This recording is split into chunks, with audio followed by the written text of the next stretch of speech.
Bonjour à tous, bienvenue à bord. Alors on penche un peu sur bâbord.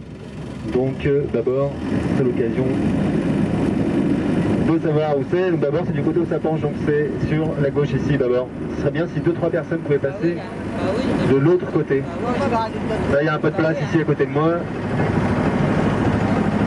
C'est pas les plus mauvaises en plus. On va longer la côte jusqu'à l'Anse de l'Île Vierge.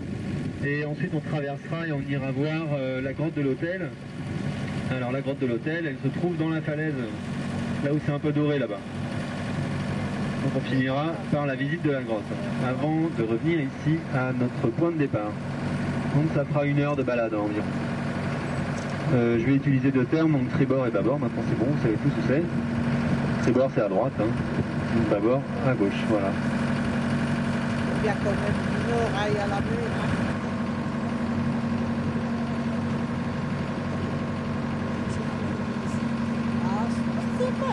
Alors devant nous on a le port de plaisance de Morgat. Alors ce port il a été construit en 1975 et il a une capacité d'accueil d'environ 700 places.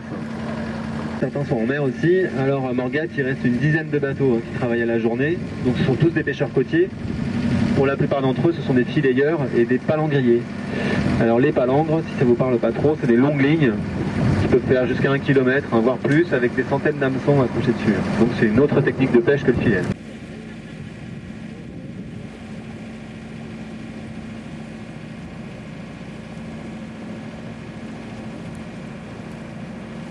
Alors ici sur bâbord, le dernier bateau qu'on voit ici, c'est pas un bateau de pêche, c'est le bateau du club de plongée. Donc il emmène tous les plongeurs dans la baie de Douarnenez.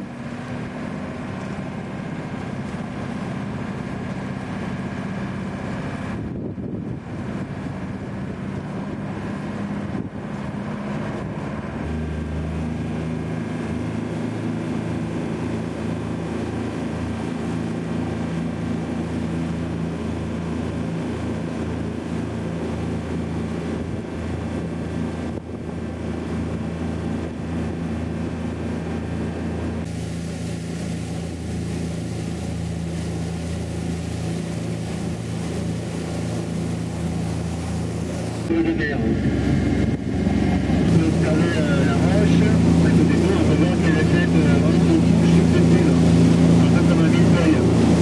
Alors cette roche elle date de 430 millions de littéralisme. On va trouver essentiellement du grès armorique.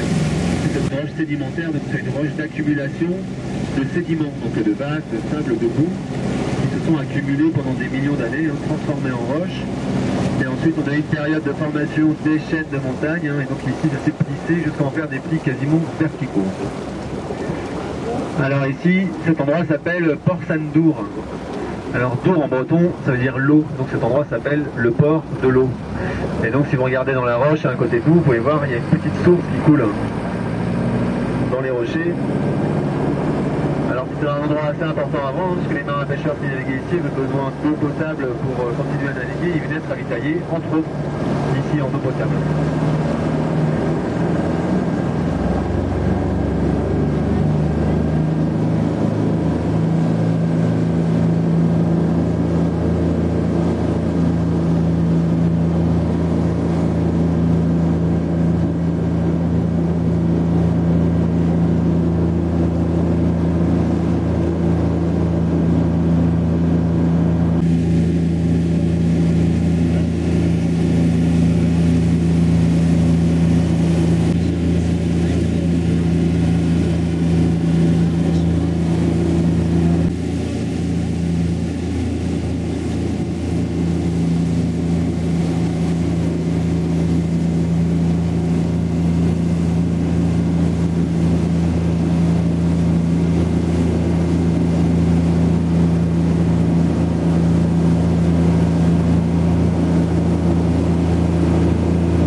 ici, cet endroit s'appelle Porte Léon en breton, ce qui veut dire le port du lion.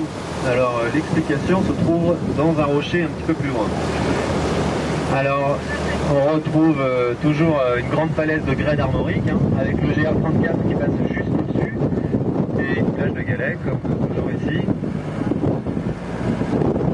Alors vous avez peut-être dû voir également sur les rochers, c'est une genre de mousse, hein, qui est asséchée, qui est devenue noire, et qui marque ici, cette ligne-là, elle marque le niveau des marées les plus hautes, hein, ici.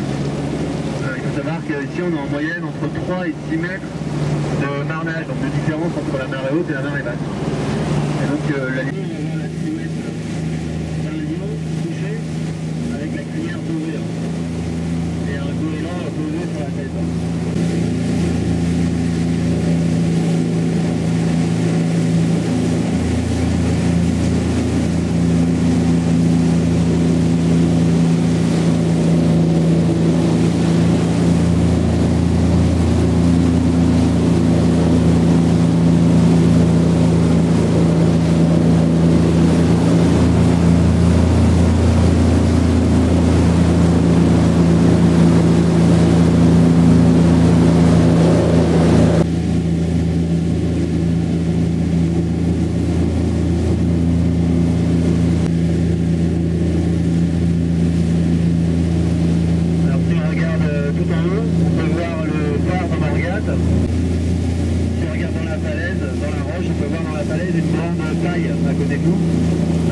Ça s'appelle la cheminée du diable.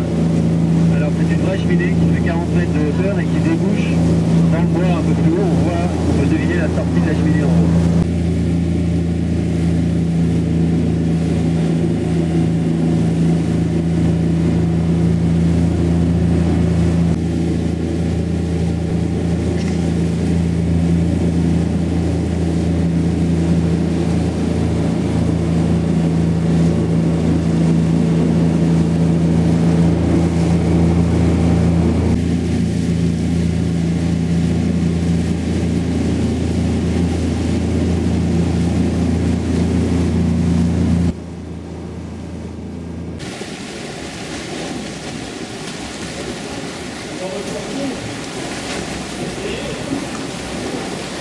Alors devant nous, alors vous pouvez vous lever, ceux qui sont derrière, surtout devant nous, au milieu de la grotte, on peut voir un rocher qui nous empêche d'aller plus loin. Alors ce rocher, si vous regardez bien la forme du haut du rocher, il a une forme d'autel. C'est ce qui a donné le nom à la grotte de l'autel. Alors il y a une petite légende qui raconte que ici, pendant la Révolution française, il y aurait eu un prêtre non assermenté qui célébrait des messes ici, en secret. C'est rouge. Alors cette couleur rouge, elle est due à la présence d'oxyde de fer dans la roche. C'est ce qui lui donne cette couleur rouge.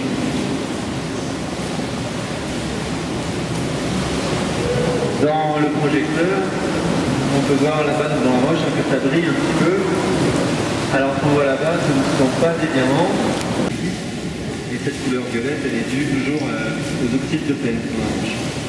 C'est ce qui donne cette couleur. Une niche à l'intérieur des grottes. Là où il y a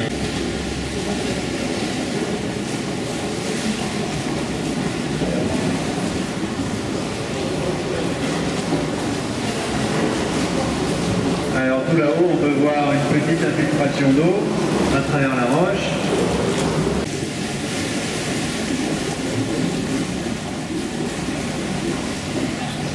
Et on retrouve du quartz toujours dans la roche.